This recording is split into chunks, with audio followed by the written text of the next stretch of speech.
Part 2 onu zaten tattım. Neyse bu.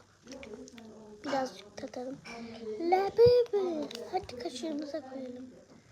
Labubu'nun ve benim ikimizin olan şu bu arada. Labubu al ağzına tat bakayım. Güzel mi? Yani güzel değil ama güzeldi. Anladınız mı beni? Neyse. Ben tadıyorum.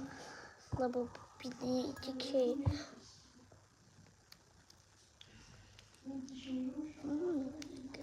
Ama kötü değil. Bunun adı ne biliyor musunuz? Labıcı bıcı. Şaka yapıyorum. Lali. Yok değil. Senin ismin neydi lan? Neyse.